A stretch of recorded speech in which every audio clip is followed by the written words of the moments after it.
யோசித்திருப்பாங்க. ராமாயணத்தை பற்றி அப்பா சொன்னாங்க இல்லையா, ராமாயணத்தில் அந்த சுக்ரீவனுடைய ஆட்சியில் உள்ள அந்த கிட்கிந்தை காடு இருக்குல்ல, அங்கே பூரா குரங்குகளாக தானே இருக்கும். அதில் 2 குட்டி குரங்கு இருந்திருக்கு. ஒரு குரங்கு நீலன், இன்னொரு குரங்குக்கு நலன் அப்படின்னு. நம்மளாம் நாய்க்குட்டிக்கு பேர் வைக்கிற மாதிரி அவங்களும் குரங்குக்கெல்லாம் பேர் வச்சுருக்காங்க. இந்த 2 குட்டி குரங்கு பயங்கர சேட்டை. அந்த ஏரியாவில் சுதீட்சணர் அப்படின்னு ஒரு முனிவர் இருந்திருக்கிறார்.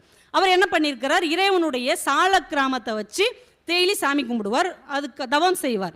அவர் கண்ணை மூடி தவம் செஞ்ச உடனே இந்த 2 குட்டி குரங்கு என்ன செய்யும், அதை எடுத்துகிட்டு போய் பக்கத்தில் இருக்கிற ஏரிக்குள்ளே போட்டுரும். ஏரிக்குள்ளே அந்த சிலையை போட்டவுடனே என்ன ஆகும், முங்கி போயிடும் இல்லையா. இவர் கண்ணை முழிச்ச உடனே அதை தேடுவார். டெய்லி இந்த குரங்குகள் இதை செஞ்சுக்கிட்டே இருக்குது. இவருக்கு ரொம்ப எரிச்சலாக இருக்குது. ஒரு சாபம் கொடுக்கணும்னா கூட குரங்குகளுக்கு போய் என்ன சாபம் கொடுக்க, அது வேணும்னு செய்யலை, விளையாட்டுக்குன்னு செய்யுது. ஆனால் ஏதாவது செய்யணும், இதை தடுக்கணும் அப்படின்னு யோசிச்சுட்டு ஒரு நாள் என்ன பண்ணிட்டார், இந்த 2 குரங்குகளுக்கு ஒரு சாபம் கொடுத்துட்டார். என்ன சாபம்னா, நீங்கள் 2 பேரும் எதை தூக்கி தண்ணியில் போட்டாலும் அது முங்காது, மிதக்கும் அப்படின்னு சொல்லிட்டார்.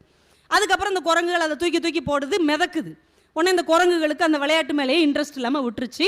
காலம் ஓடுது. இவங்க 2 பேரும் பெரியவங்களாயிட்டாங்க.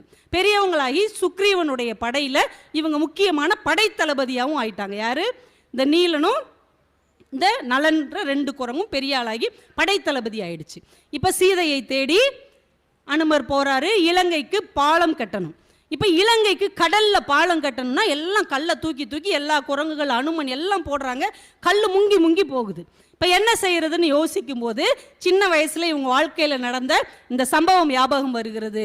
இது ராமன் கிட்ட சொன்ன உடனே ராமன் எல்லாரும் கல்லை எடுத்துட்டு வந்து இவங்க 2 பேர் கையில் கொடுங்க, இவங்க தூக்கி தூக்கி எரியட்டும், கல் மிதக்கும், அது மேலே ஏறி நடந்து போயிடுவோம்.